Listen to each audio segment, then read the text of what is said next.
Voltamos com o programa Salada Brasil para falar de um assunto muito importante. Tecnologia e crianças. É preciso ficar muito atento. Quem vai falar isso com a gente é a psicóloga Soraya Oliveira. Seja muito bem-vinda, Soraya. Queria que você falasse, é preciso ficar atento, qual o cuidado que os pais devem ter? Primeiro, muito obrigada pelo convite, Jamile. De fato, esse assunto é muito importante. Existem inúmeros cuidados que são necessários quando se trata de eletrônicos, de crianças, desde cuidados em relação à saúde física, emocional, até cuidados em relação à segurança também. Com certeza. A gente tem um dado aqui da Academia Americana de Pediatria que fala que uma criança fica de 8 a 10 horas diariamente. É muito tempo com um produto tecnológico, celular, televisão, computador, Soraya. Levando-se em consideração, se uma criança acordar às 8 e for dormir, que seja 9 horas da noite, 10 horas da noite, 8 horas é quase o dia inteiro, né?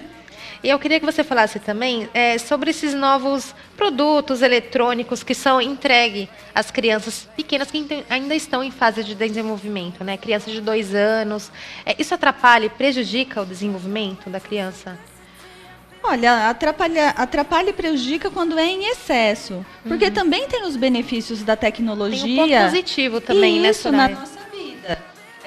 Em relação ao aprendizado da criança, a criança que tá em contato com esse tipo de aparelho, ela acaba aprendendo um pouco mais rápido, ela tem inúmeros estímulos, tanto de informações quanto de cores, e tudo isso vai estimulando cada vez mais o cérebro da criança. Então, tem os pontos positivos. A questão é o excesso. O excesso vai causando várias questões que são prejudiciais. E também tem aquele problema que a gente até estava conversando, né, aqui nos bastidores, do pai, da mãe, que acaba dando um produto eletrônico. Ai, filho, tá fazendo muita bagunça. Toma, o produto eletrônico. Tá numa viagem, quer que fique quietinho, toma, o celular. Isso atrapalha muito também, né, Soraya? Aí eu acho que a maioria dos pais vão se identificar com isso. Talvez eu também nem esteja fora disso. Porque hoje os pais também têm uma rotina muito intensa e além de trabalhar, de fazer todas as coisas necessárias, ainda chega em casa, tem várias outras coisas para fazer e acaba esse meio sendo algo para a criança ficar quieta. Usa essa ferramenta para a criança ficar quieta. Então, ao invés, a criança está chorando, ao invés de você tentar ali um contato, lidar com o emocional, tentar negociar de uma outra forma, você dá o eletrônico. Ou, de repente, a criança está muito agitada e você tem outros afazeres domésticos ou de trabalho e você quer que ela fique concentrada em outra coisa, você dá o eletrônico. A gente só precisa tomar cuidado com os malefícios disso. Não vou nem dizer a longo prazo, vou dizer a curto e médio prazo. Tá ok, Soraya. A gente tem algumas perguntas que a nossa produção captou nas ruas. Vamos dar uma olhadinha? A pergunta é, devo colocar computador no quarto do meu filho ou deixar em outro ambiente? É uma opção melhor? A pergunta é da Solange Gonçalves. Então, o quarto, ele é um lugar que precisaria ter o mínimo de estímulo possível para que a criança possa descansar, desligar, relaxar, se desligar. Longe de mim dizer o que o pai ou a mãe deve fazer, porque cada pai, cada mãe faz o melhor que eles podem. Então, assim, levando-se em consideração que o quarto é um local para isso, então acho que daí você tem que pesar o que você acha melhor fazer para o seu filho naquele momento. E principalmente se é adolescente, né? Adolescente é mais difícil ter esse controle, né, Soraya? Como que o pai pode controlar? Quem está assistindo, a gente pode tentar, pelo menos, ter esse controle?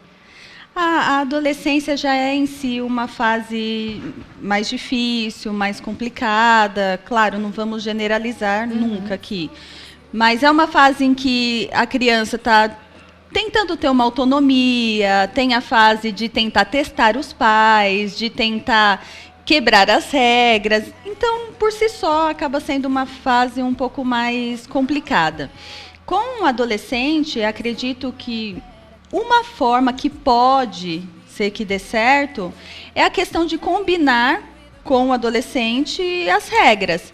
Tá, então você quer jogar? Então você... combinar mesmo, no sentido de falar, então, quanto tempo você acha que é o ideal? A criança vai falar, o adolescente vai falar, e você fala, não, mas você concorda comigo que se você ficar 3, 4 horas, você vai deixar isso e aquilo de lado, uma tarefa de casa, da escola, você vai deixar de lado? Então, diante disso, quanto tempo você acha que a gente podia combinar? Com o adolescente, funciona um pouco melhor essa questão do combinado, até porque ele está desenvolvendo a autonomia.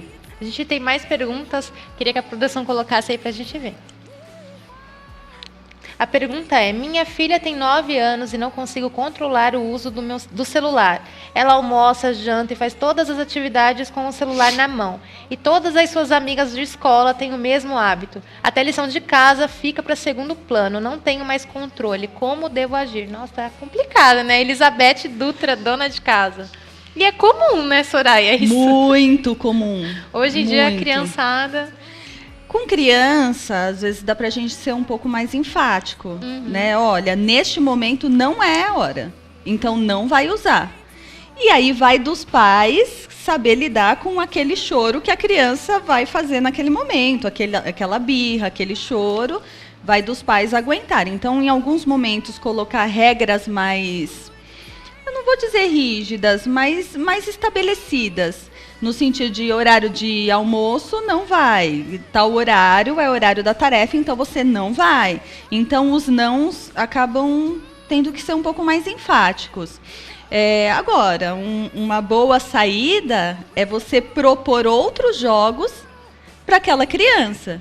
Aí a gente entra na questão dos pais. O quanto eles estão dispostos a propor esses outros jogos, porque eles vão ter que entrar para jogar também. Então, um jogo de tabuleiro, ou um jogo lá das antigas, que todo mundo sabe, amarelinha, pular elástico, pelo menos da minha época, pular elástico. E alguns outros jogos mais interativos para você ter um contato. Que é muito importante, realmente, né, Soraya? Eu queria que você frisasse, então, quais os pontos positivos e os pontos negativos. Olha, os pontos positivos é a questão do desenvolvimento. A tecnologia está aí para isso, ela traz facilidade para o nosso dia a dia. Os pontos negativos é que a criança ela acaba ficando mais sedentária, e aí a gente tem aí a obesidade infantil na adolescência, que está muito comum hoje. Acaba algumas crianças não tendo muito contato com outras crianças. Então, a dificuldade de lidar com regras, de negociar, que são próprios do contato de criança, né, que tem contato com outras crianças.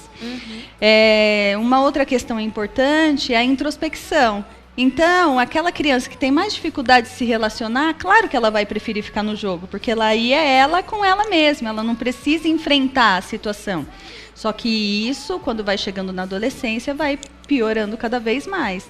Então, esse ponto é negativo. Tem que ficar atento aí aos pais, Soraya. Eu queria que você deixasse seu contato, então, quem quiser saber informações sobre o seu trabalho. Olha, eu estou na Clínica Sentir Bem, que é na Rua General Bittencourt, número 230, em frente ao Laboratório Delboni.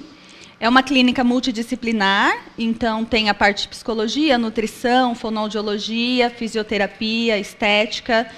E o site é sentirbemcomvocê.com.br e os telefones são 4620-2505 e o 4624-7667. Soraya, muito obrigada pela presença novamente. Obrigada a você, E agora a gente vai de culinária com a Olga, né, Olga?